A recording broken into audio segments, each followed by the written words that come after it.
bonjour. On me dit souvent, mais ce nouveau paradigme énergétique, c'est quoi exactement? Alors voilà ma définition, hein, je ne prétends pas qu'il y en ait une seule, mais pour moi, j'appelle ce nouveau paradigme énergétique énergie 2.0. Hein. J'ai beaucoup raconté qu'avant les années 2000, on nous disait le XXe siècle c'est le siècle du pétrole, le XXIe siècle ce sera celui du gaz.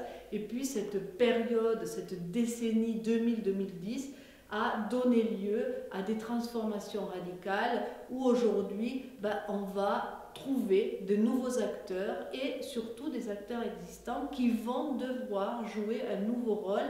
Et c'est finalement cet écosystème revu et corrigé à la lumière de ce que l'on a appris pendant cette décennie qui fait la différence et qui configure ce nouveau paradigme énergétique. Alors, post-2010, je dirais. Hein.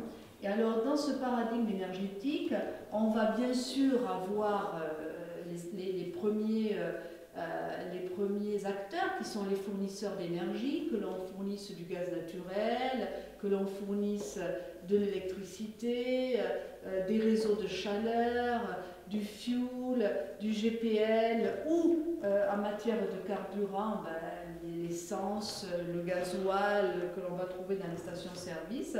Ça c'est quelque chose d'historique. Et bien ces fournisseurs d'énergie ont hérité d'un nouveau rôle, de nouvelles missions. En plus de continuer à faire ce qu'ils ont toujours fait par le passé, ils doivent aider leurs clients à consommer moins. Et ça, c'est bien sûr quelque chose qui est révolutionnaire. Hein. Moi, j'ai dit ça à partir de 2003. Lorsque je dirigeais Primagaz, directeur commercial, je disais on va aider nos clients à consommer moins. C'était un pavé dans la mare. Ça a été repris en France par la loi POP en 2005. Aujourd'hui, c'est repris dans la directive européenne. Ça paraît très contre-intuitif, ça paraît très bizarre, mais je dirais quand même un peu moins aujourd'hui qu'il y a 10 ans, qu'il y a 5 ans, puisqu'on est de plus en plus habitué à l'idée de cycle de vie d'un produit et en amont, très en amont, de voir ce qu'il va devenir de l'utilisation de ce produit. C'est le cas de l'énergie qui va être consommée, qui va donner lieu à des émissions de gaz à effet de serre, dont le CO2. Évidemment, si les fournisseurs d'énergie se retrouvent à jouer ce nouveau rôle, c'est que historiquement, ils avaient des clients qui étaient les consommateurs d'énergie, bien sûr, et donc ces clients, on va également voir en eux de nouvelles attributions, ils vont avoir un nouveau rôle également, à savoir, ils sont tous gisements potentiels d'économie d'énergie. Et quels que soient les clients, on peut parler de collectivités locales et de bâtiments publics, on peut parler d'hôtellerie, restauration, loisirs, on peut parler de logement, collectif public, collectif privé, de logement individuel, on va parler du transport, on va parler des industries, on va parler de l'agriculture. Tous les acteurs qui consomment de l'énergie, plus ou moins, vont pouvoir réaliser des économies d'énergie et sont des gisements d'économies d'énergie. Troisième type d'acteurs, bien sûr, c'est ce que l'on peut appeler les metteurs en œuvre de l'énergie. Donc là, on va avoir des fabricants de matériel, on va avoir des installateurs, on va avoir des distributeurs. Donc historiquement, ils installaient du matériel, ils en vendaient, ils en produisaient. Aujourd'hui, tout ça est devenu condition nécessaire plus suffisante. Il s'agit bien sûr pour eux de devenir également, de jouer ce nouveau rôle de facilitateur d'économie d'énergie. Et on va leur demander de justifier qu'il ne s'agit plus, si je prends un exemple trivial, de changer une chaudière parce qu'elle est cassée, mais de changer une chaudière, pas forcément parce qu'elle est cassée, si elle est cassée ça marche aussi, hein, mais parce qu'on a besoin de la remplacer par du matériel plus performant qui va consommer moins.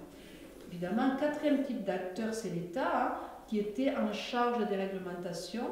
Alors des réglementations qui s'appliquaient surtout en matière d'infrastructure. Hein. On va avoir de la réglementation concernant le transport routier des matières dangereuses. On va avoir des réglementations concernant la sécurité des sites industriels qui vont stocker de l'énergie, les plans de création de risque technologique, etc. etc.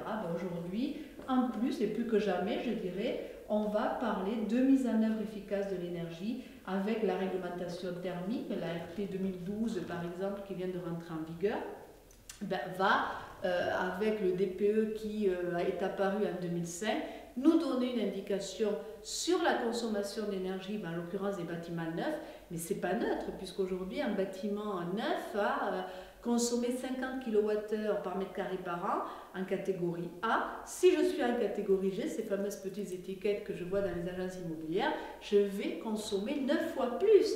Et donc, on va avoir une série d'organismes. On peut parler de l'ADEME, qui est très important en France, historiquement, qui nous est très envié par le reste des pays européens, la T2E, des associations du type Effinergie, etc. Tout un tas d'acteurs qui vont aider à la réflexion, à la réglementation pour la mise en œuvre efficace de l'énergie. Il y avait bien sûr un marché, donc un marché où on allait coter, on cote toujours, les matières premières et l'énergie. On va avoir des barils de pétrole cotés en dollars, on va avoir des mètres cubes de gaz indexés sur le pétrole ou sur le gaz, on va avoir du GNL, on va avoir de l'électricité avec un prix par kilowattheure, mais en plus on a assisté à la naissance d'un marché d'éco-dérivés qui va nous permettre de tracer la réduction des émissions de CO2, ce sont les certificats noirs, où la proportion d'énergie électrique produite à partir de sources renouvelables, ce sont les certificats verts, avec la fameuse équation des 3 fois 20, que l'on doit suivre aujourd'hui, qui est une feuille de route jusqu'à 2020, moins 20% d'émissions de CO2, moins 20% d'économie d'énergie avec les certificats d'économie d'énergie ou certificats blancs, ou 20% d'énergie renouvelable dans le mix énergétique. Puis enfin, il y avait des acteurs qui n'avaient rien à voir avec le monde de l'énergie, aucune importance pour eux, éventuellement ils étaient consommateurs, mais aujourd'hui ils vont avoir à jouer un nouveau rôle qui est celui de sensibilisateur aux économies d'énergie. C'est très nouveau aussi parce que autrefois, dans les années 70, ça fait partie de l'inconscient collectif en France. On demande aux jeunes de moins de 25 ans, en France on n'a pas de pétrole. En cœur, ils répondent oui, mais on a décidé. Ça vient des années 70, c'est l'État, avec la chasse au gaspillage, qui faisait la promotion des économies d'énergie, notamment au niveau de l'éclairage, c'est le changement d'heure. Ensuite, il y a eu le relais de l'ADEME avec Faisons vite, ça chauffe. Et aujourd'hui, on va se retrouver finalement dans un hypermarché type Auchan qui va inciter ses clients à faire des travaux de rénovation énergétique dans leur maison parce que l'énergie, c'est un bien rare, on doit en consommer de moins en moins, il devient de plus en plus cher pour arriver à ne pas engloutir une proportion de son budget trop importante, bien sûr, dans l'énergie. Puis il y a tout un tas de nouveaux acteurs qui vont aider, qui vont faciliter les échanges entre les acteurs existants et surtout les nouveaux rôles qu'ils ont à jouer, et puis bien sûr donner lieu, en faisant cela, à une plateforme d'innovation sans précédent où on va trouver toutes sortes d'alliances, d'idées qui sont très enthousiasmantes pour l'avenir, avec de belles perspectives dans ce nouveau paradigme énergétique qui sont gagnantes finalement pour la planète, puisqu'il s'agit de consommer moins, de prendre soin de nos ressources naturelles et bien sûr de réduire les émissions de CO2, gagnantes pour les clients consommateurs d'énergie et pour leur budget et pour leur portefeuille, gagnantes pour les industriels parce que c'est l'occasion de sortir des services, d'innover, de repenser une stratégie où finalement un certain nombre de moyens vont être alloués à faire fonctionner ce nouveau paradigme plutôt que, ma foi, de payer juste des impôts et qui seraient repris par l'État dans un principe de fiscalité ordinaire. Donc on voit apparaître des mécanismes d'éco-fiscalité de marché.